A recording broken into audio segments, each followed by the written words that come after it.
justiça de todas essas coisas, como já antes vô-lo temos dito e asseverado. Pois, quarta frase forte, Deus não nos chamou para a impureza, mas para a santidade. Então, as 4 frases que nós queremos grifar e grafar no nosso coração. Primeira, como deveis proceder para agradar a Deus? O que fazer para agradar a Deus? Segundo, que progridais sempre mais. Terceiro, esta é a vontade de Deus, a vossa santificação. Quarta, conclusão, pois Deus não nos chamou para a impureza, mas para a palavra do Senhor. Pode aplaudir a palavra.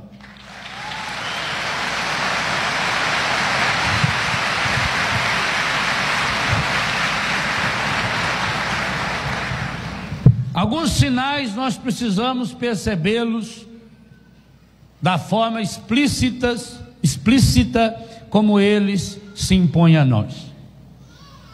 E o primeiro sinal é esse, dá uma olhada. Quantos casais? O que significa isso? Que há uma grande maioria, um grande número de casais cristãos que querem viver santamente o seu matrimônio. Está aqui o sinal. É a mesma coisa quando o padre convida o povo para fazer confissão comunitária. Vamos fazer confissão comunitária. Então nós vamos, porque não precisa falar o pecado para o padre. Mas está falando para todo mundo. Que o senhor dentro da igreja diz: você também é?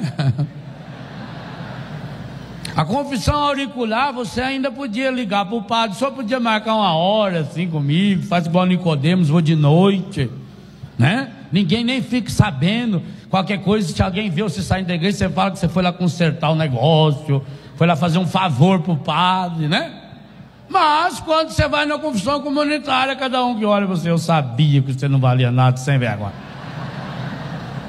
Assim também, ao olhar para essa multidão de casais, eu não sei quantos mil casais tem aí, mas é uma montoeira, significa que há um grande número de casais desejoso de viver santamente o seu matrimônio. Obrigado, Deus abençoe vocês, parabéns, isso é bom demais.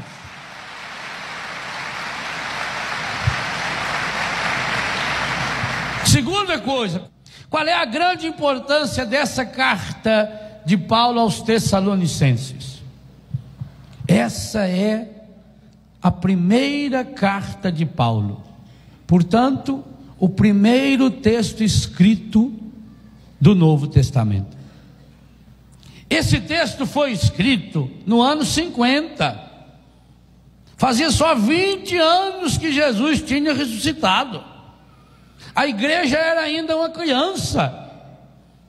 Esse texto é pelo menos 15 anos anterior ao Evangelho de São Marcos. 25 anos anterior ao Evangelho de São Lucas. 40 a 45 anos anterior ao Evangelho de São João. É o texto mais próximo do Novo Testamento, mais próximo de Jesus.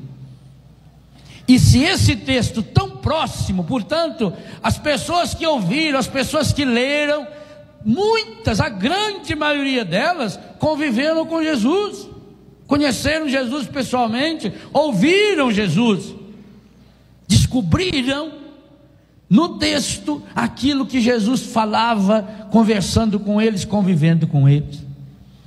Podíamos dizer que é o texto mais original, mais próximo da origem dos sacramentos, e de modo especial, nesse acampamento, do sacramento do matrimônio.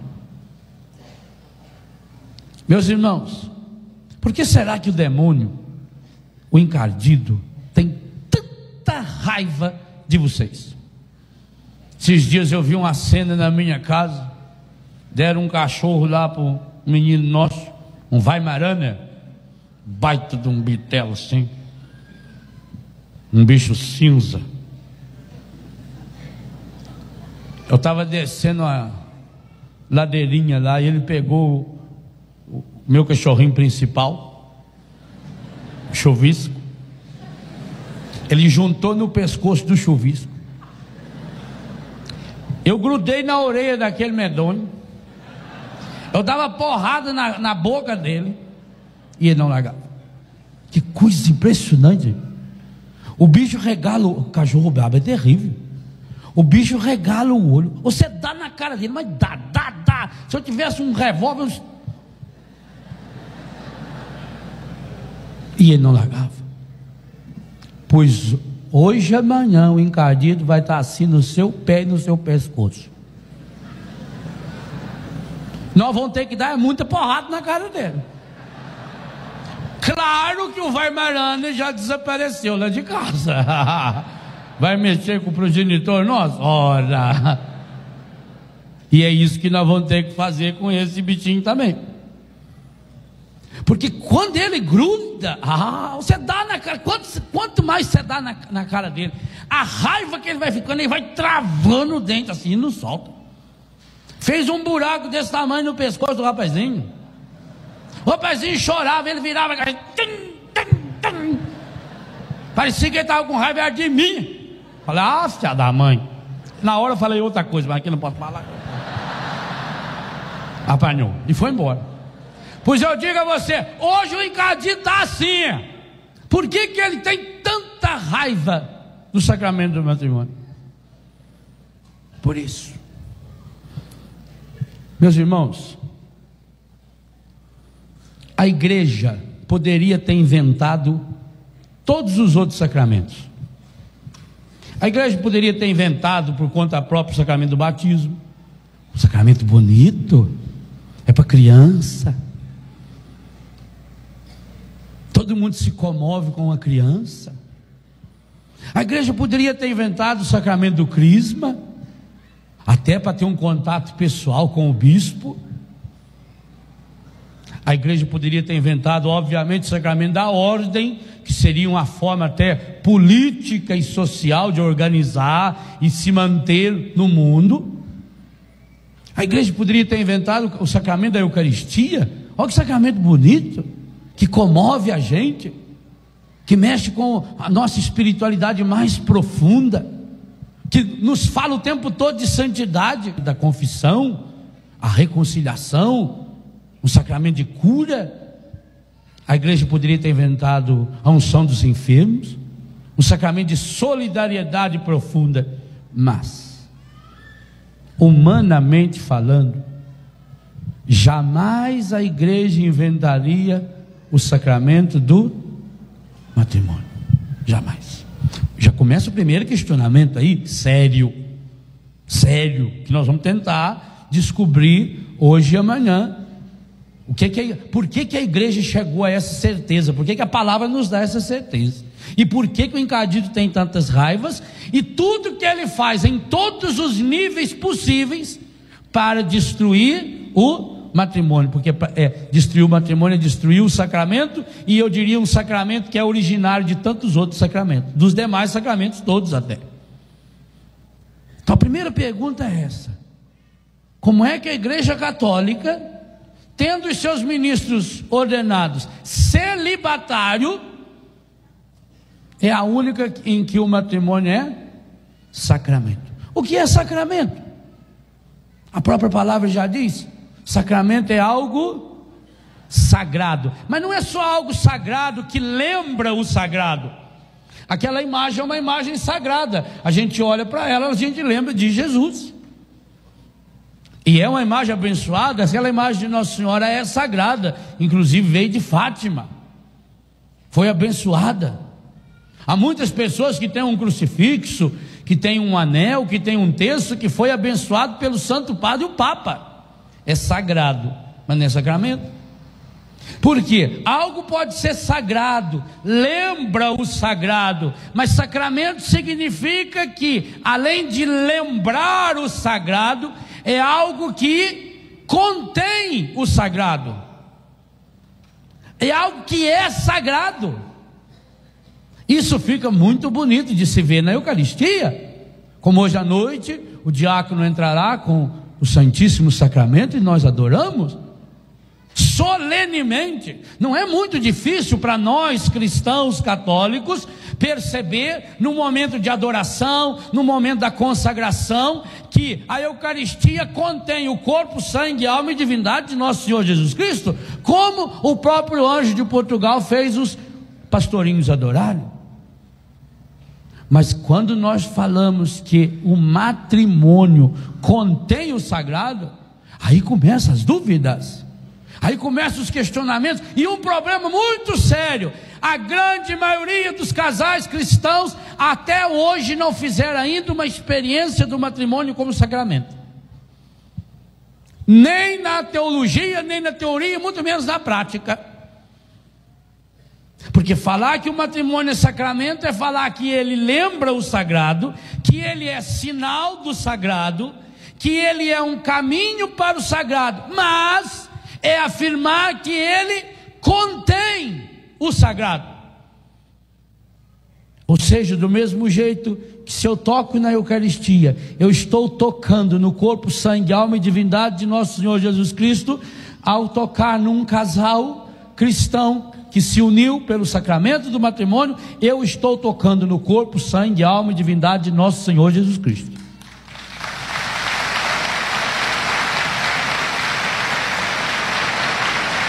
Então, será que é essa a ideia que o mundo presente no matrimônio? Por que será?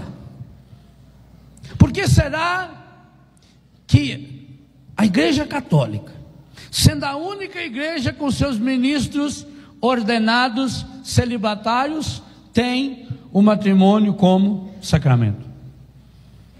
Repito, a igreja não teria inventado. Você vai encontrar razões e até encontra estudos sociológicos, alguns são bestológicos também, antológicos, a antologia desses estudos sobre o papel sociológico da confissão. Eu já li estudos sobre isso. Papel sociológico. A igreja criou a confissão para que o padre tivesse um feedback. Gostou do feedback? É um retorno, para ele saber o que está se passando no meio do povo, e depois no sermão ele vinha e disse a lenha. É um feedback. É sociológico. Que a igreja criou o sacramento da Eucaristia como um aspecto sociológico, para criar um êxtase comunitário, e por isso então se reveste com aquelas roupas especiais, com aqueles ostensórios especiais, para que passando, e as músicas solenes tocando, e as pessoas ajoelhadas, com a cabeça baixada, com os olhos fechados, então que aquilo criaria um êxtase espiritual, e que era muito fácil você dominar as pessoas. Tem estudos sobre isso. Repito, estudos antológicos. E por que não faz um estudo desse então também no mesmo nível? Porque a igreja ia criar o matrimônio como sacramento. Quem são os ministros desse sacramento? Para piorar, está no catecismo da Igreja Católica. Quem são os ministros desse sacramento? Os noivos. Na Igreja Católica Romana. Na Igreja Católica Oriental, por exemplo, não é tão forte como na Igreja Católica Romana. Lá é sacramento, mas o ministro do sacramento é o presbítero, que coroa a noiva e depois coroa o noivo. É ele que dá ao noivo e à noiva o atributo de serem agora sacramentos um para o outro. Pois na Igreja Católica Apostólica Romana, que segue Pedro, foi Pedro que foi morar em Roma, portanto, que está nessa linhagem, graças a Deus, há 2000 anos, os ministros desse sacramento são quem? o homem e a mulher. Para complicar mais ainda, esse sacramento prefigurado na Escritura, anunciado e celebrado na igreja, é consumado aonde? Pode falar abertamente? Não sabem. Eu acho que daí essa tristeza que o padre Abelardo via ontem em alguns, esse desânimo, essa falta de vibração. Por isso alguns estão parecendo com um cara de sapo. Por que sapo é feio daquele jeito? Triste.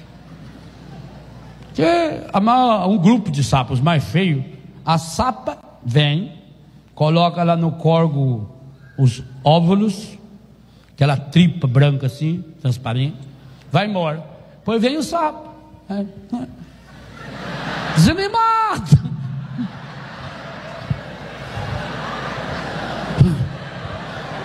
e vai pondo um por um uma gotinha ali. Ai, bom. Oh, tristeza. Parece que alguns aqui estão nessa linha. Ah, louco. Onde é que se consuma o sacramento do matrimônio? É que se não for consumado lá, não é matrimônio. Na cama.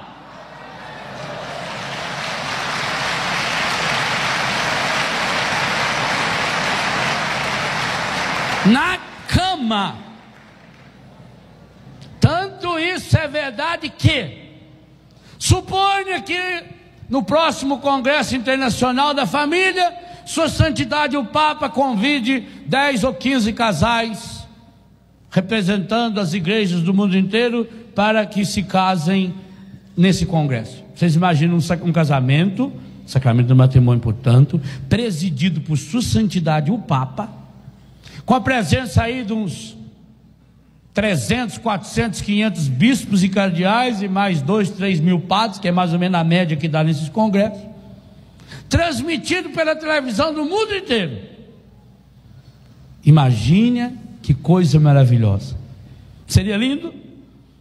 Mas se esse casal, por qualquer motivo, não pudesse se unir fisicamente falando na cama, esse casamento seria nulo, declarado nulo, ipso facto, não consumou. Mas foi pela televisão. Eu vi quando ele falou lá, o Papa falou, aceita.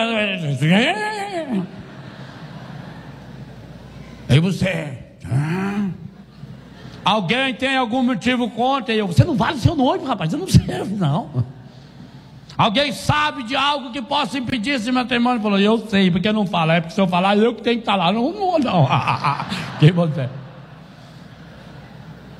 O Papa presidiu, o Papa pregou, o Papa rezou, ainda deu um tercinho de presente para cada um.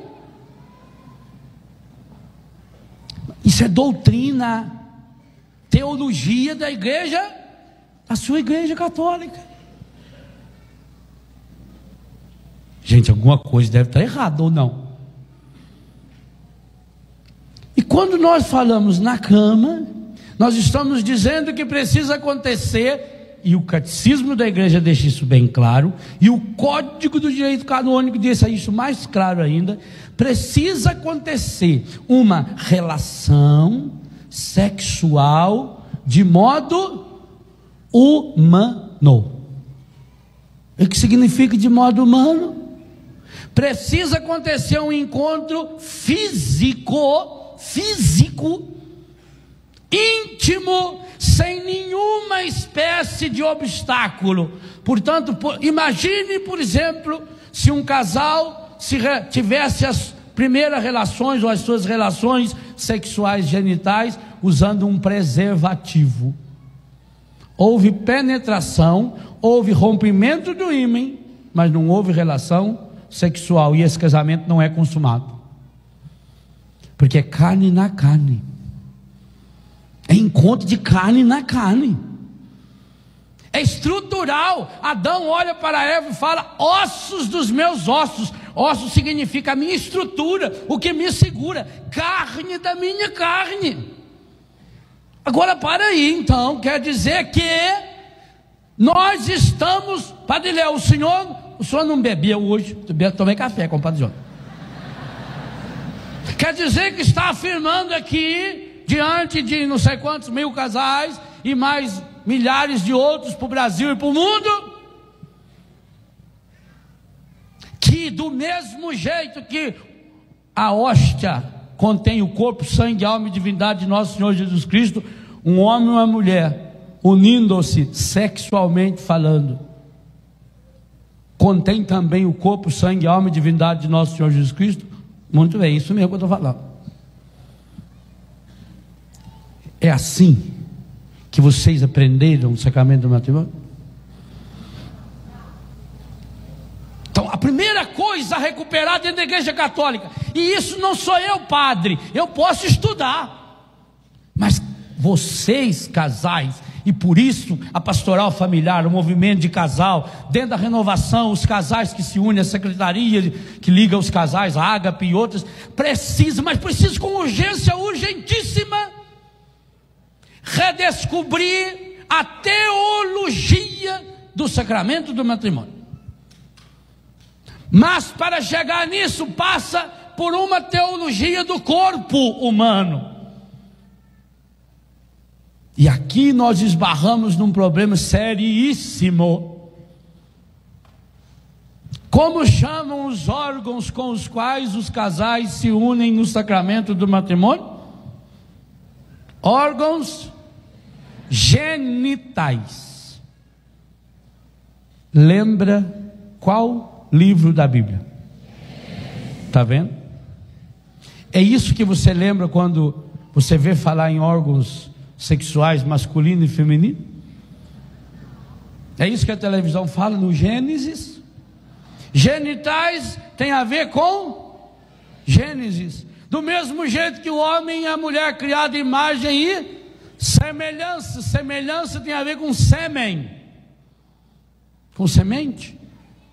O homem e a mulher, quando se unem, eles contêm neles a semente, o sêmen de Deus.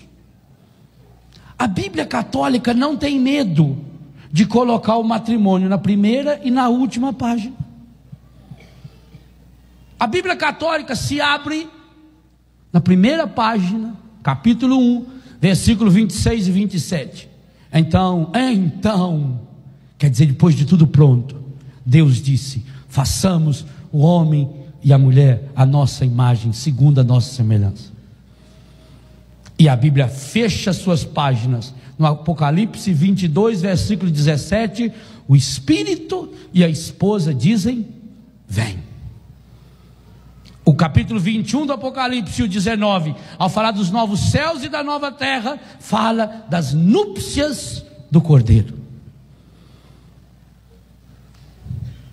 Na bênção matrimonial, depois que o marido e a mulher, o noivo e a noiva se tornam marido e mulher, o sacerdote faz a bênção nupcial, faz a oração nupcial, e nessa oração há uma frase espetacular que diz o seguinte: a única bênção que não foi abolida, nem pelo pecado original, e nem pelo dilúvio.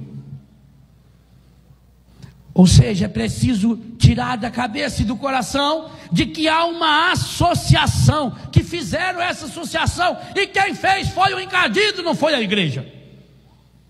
De que há uma associação entre pecado original e matrimônio, e pior ainda, pecado original e relação sexual. Chegou-se a pensar que a relação sexual fosse possível somente em consequência do pecado. Houve, e na história houve, talvez até em consequência da filosofia platônica. Não falo do amor platônico, porque Platão pensava que existia um mundo ideal, que estava lá não sei aonde, e que aqui, aonde nós vivemos, é só o cópia. Por quê? Como a alma pecou, ela foi jogada nessa terra, e como castigo para essa alma, ela ganhou um corpo. O corpo é a prisão da alma. O corpo é aquilo que vai purificar a minha alma. Então o corpo em si é uma coisa que tem que ser desprezada, uma coisa desprezível. Meu Deus do céu, a teologia da Igreja Católica diz que meu corpo é obra-prima das mãos de Deus. E está escrito no Catecismo da Igreja Católica: a vocação ao matrimônio é um dom que Deus deu ao ser humano masculino e feminino na hora em que ele foi gerado e gestado na sua mão. Que coisa espetacular! Quando nós compreendemos o que a Bíblia afirma com todas as letras, e a fé católica nunca deixou de afirmar, nunca, nem mesmo quando aconteceu esses períodos em que a influência de uma filosofia como essa, platônica, até mesmo com Santo Agostinho, na renúncia que ele quis fazer à sua vida de pecado, ou com São Paulo, que acabou também tendo uma grande influência, ou como negação àquela pornografia que existia na Grécia e na Roma antiga, em Corinto, em tantas outras comunidades.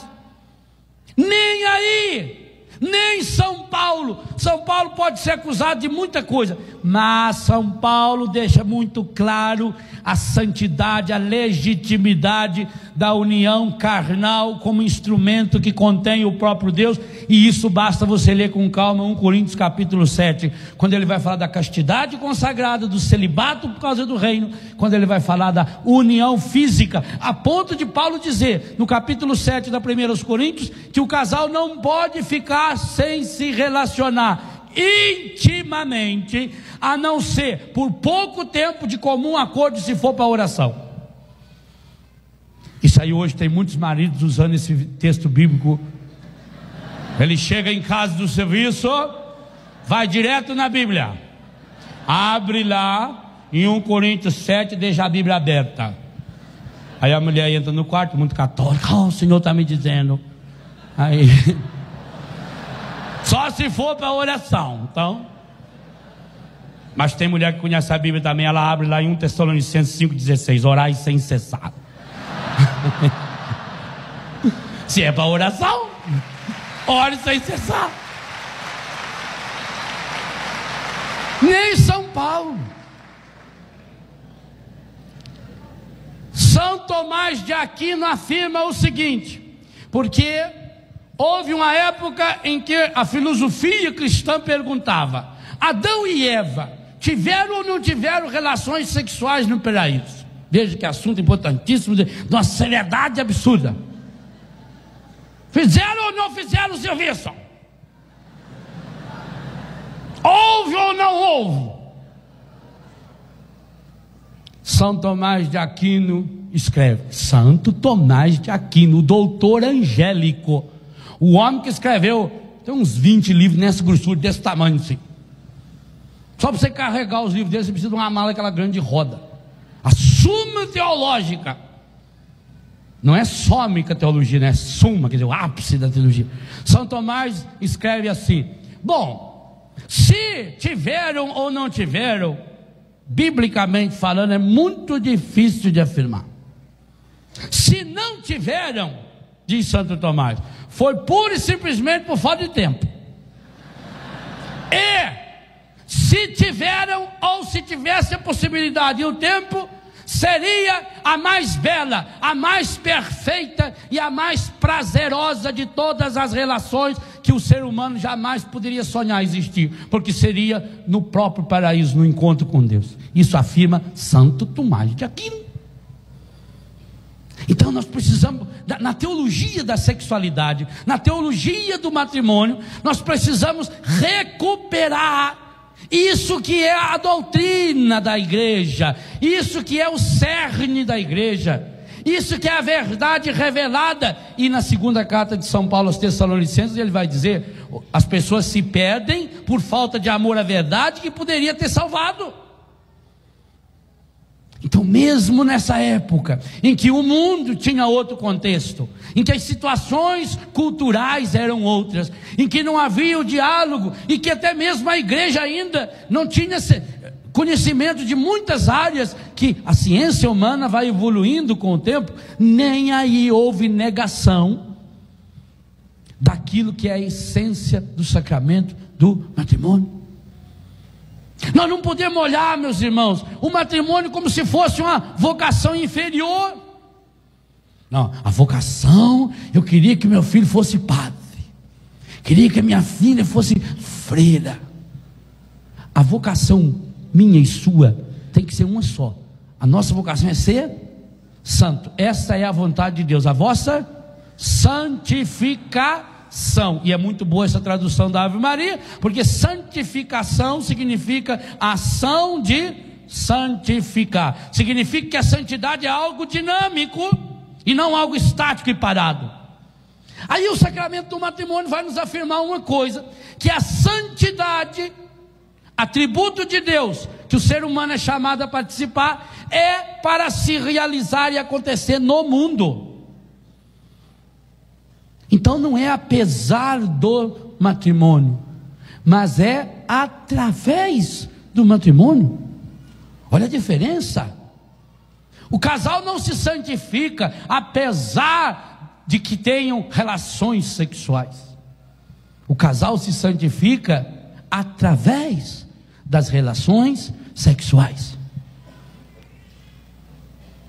Meus irmãos, minhas irmãs, enquanto nós não compreendemos, como lembra o catecismo da Igreja Católica, o matrimônio, conforme ele saiu do coração de Deus, da intenção de Deus, então é preciso retomar o sacramento do matrimônio, as relações sexuais genitais, que tem esse tanto de apelido aí, 232 apelidos. Essas relações são um desejo explícito do Criador, é vontade de Deus. E mais, doutrina da Igreja Católica Apostólica Romana, é caminho, meio de santificação. Se você olhar no catecismo da Igreja Católica, o catecismo divide os 7 sacramentos em 3 grupos. O primeiro grupo, os sacramentos da iniciação cristã: batismo, Eucaristia e Crisma. O segundo grupo, os sacramentos de cura: reconciliação, confissão e unção dos enfermos. E o terceiro, os sacramentos de santificação, os sacramentos de serviço, ordem e matrimônio. Até na divisão, que é pedagógica, obviamente, o catecismo equipara o sacramento da ordem ao sacramento do matrimônio. E no que sacramento da ordem e sacramento do matrimônio têm em comum, além de ser sacramento? Eles existem para santificar o outro. Embora em si mesmo o sacramento contém a santificação e a santidade, esse é um sacramento para. Ninguém é padre para si mesmo.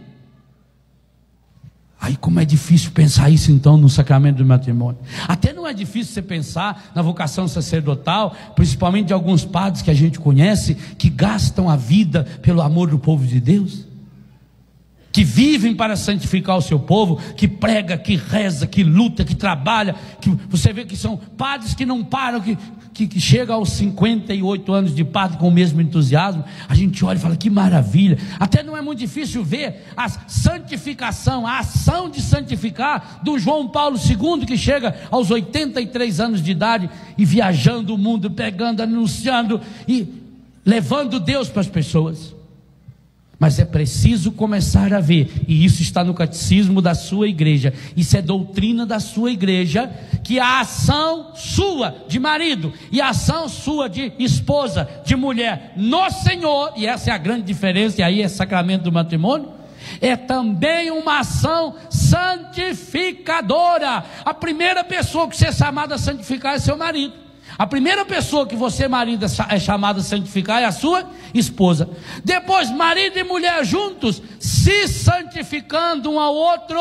E santificar, eu vou retomar esse tema, significa cura, significa restauração, significa proteção, significa limpeza, significa separação, consagração. Essa ação de santificar, marido que santifica a sua esposa, esposa que santifica o marido, marido e mulher que santificam os filhos, família que santifica o mundo. Por isso o Papa vai afirmar, não só esse, vários papas afirmaram, e também faz parte do conteúdo da doutrina, do conteúdo doutrinário da Igreja Católica, que a família é a célula mater, mãe da sociedade.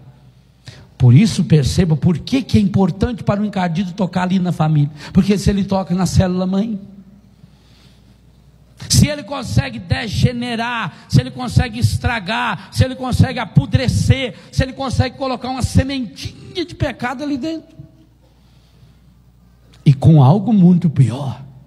Ora, se o sacramento do matrimônio é o sacramento por excelência da reprodução de Deus, isso é uma coisa espetacular. A Bíblia, meu Deus, eu já fiz pregação sobre isso no acampamento de casais aqui, acho que o passado ou do outro ano. Quando nós analisamos o capítulo 1 do Gênesis, e você vai vendo na lógica do autor, 10 vezes, quando Deus cria todos os seres vivos, plantas, animais, pássaros, monstros, peixes, todos eles são animais que se reproduzem segundo a sua espécie.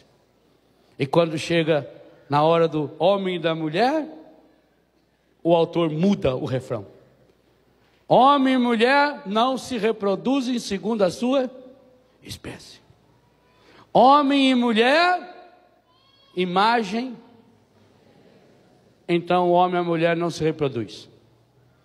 O cachorro com a cachorrinha reproduzem cachorrinho.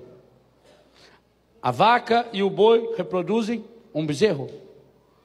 O homem e a mulher reproduzem Deus. Isso é sério demais. Por isso que o encardido quer ir na fonte.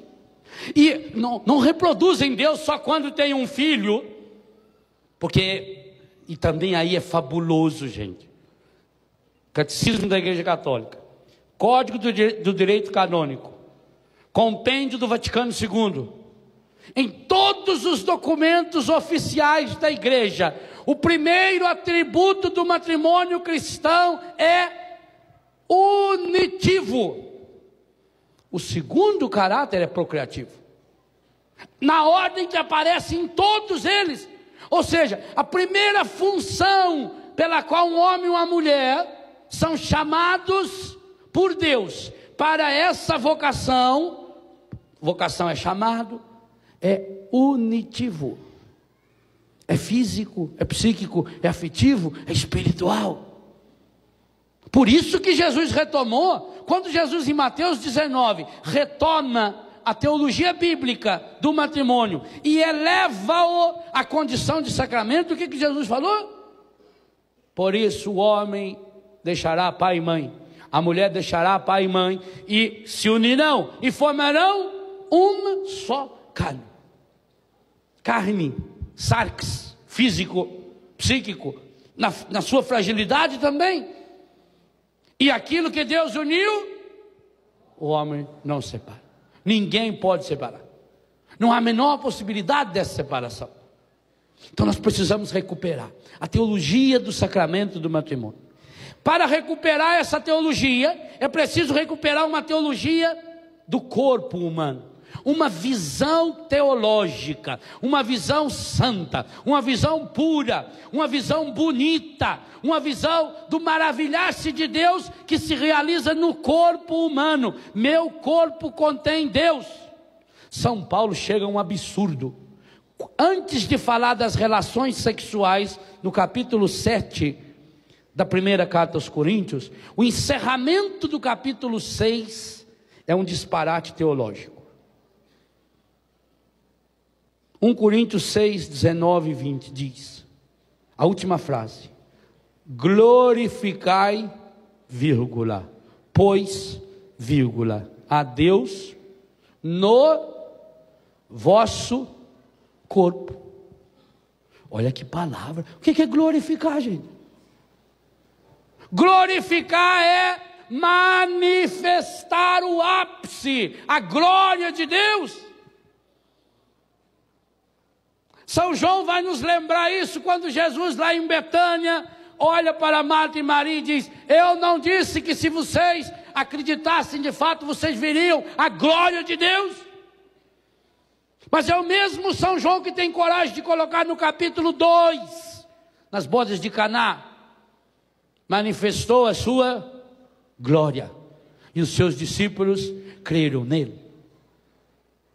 A igreja percebe, o catecismo afirma, que a presença de Jesus em Caná da Galileia é esse primeiro momento histórico em que o Cristo eleva a condição de sacramento a união do homem e da mulher no matrimônio.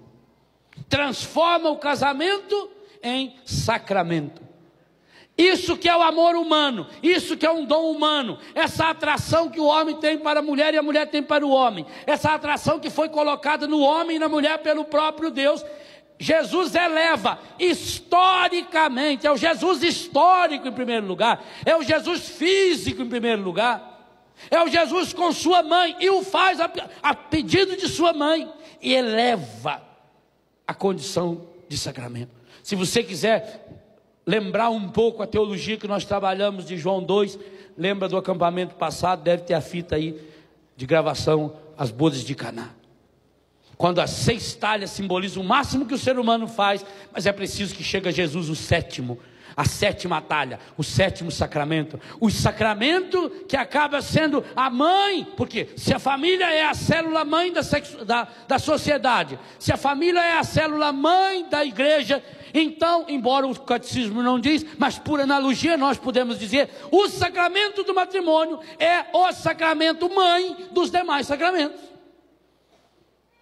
Embora ele seja só possível para quem tem o sacramento do batismo, porque nenhum outro sacramento pode ser dado a uma pessoa que não tem o sacramento do batismo, ou a uma pessoa que não seja viva, sacramento para os vivos, o sacramento do matrimônio torna-se, por analogia, origem e fonte dos demais sacramentos. Por isso que atingi-lo é atingir o coração, é atingir a cabeça, é pisar ali, é aí que o demônio quer fazer. E nós vamos perceber, hoje e amanhã, quantos são os mecanismos físicos, econômicos, sociais, sexuais, psicológicos, afetivos, que o encardido usa, as artimanhas que ele vai montando, o projeto que está montado em nível mundial, o projeto patrocinado pela Nova Era, com esse objetivo claro, nítido, sem nenhum subterfúgio: destruir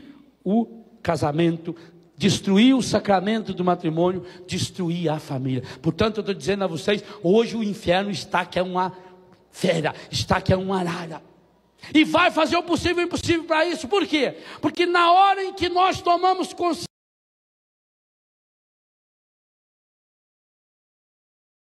consciência de quem nós somos, e aí nós entendemos uma coisa do sacramento do matrimônio: Jesus Cristo, além de revelar a vocação do matrimônio, a grandeza do matrimônio, é o único que possibilita o ser humano de viver essa vocação.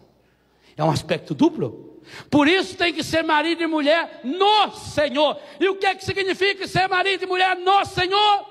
significa que nós, a partir do momento em que temos um encontro pessoal com Jesus Cristo, nós passamos a viver o nosso matrimônio não mais segundo a lógica do mundo, mas segundo a lógica de nosso Senhor Jesus Cristo. Isso é marido e mulher no Senhor. Se é matrimônio cristão, significa que o casal cristão precisa reproduzir no mundo as atitudes de nosso Senhor.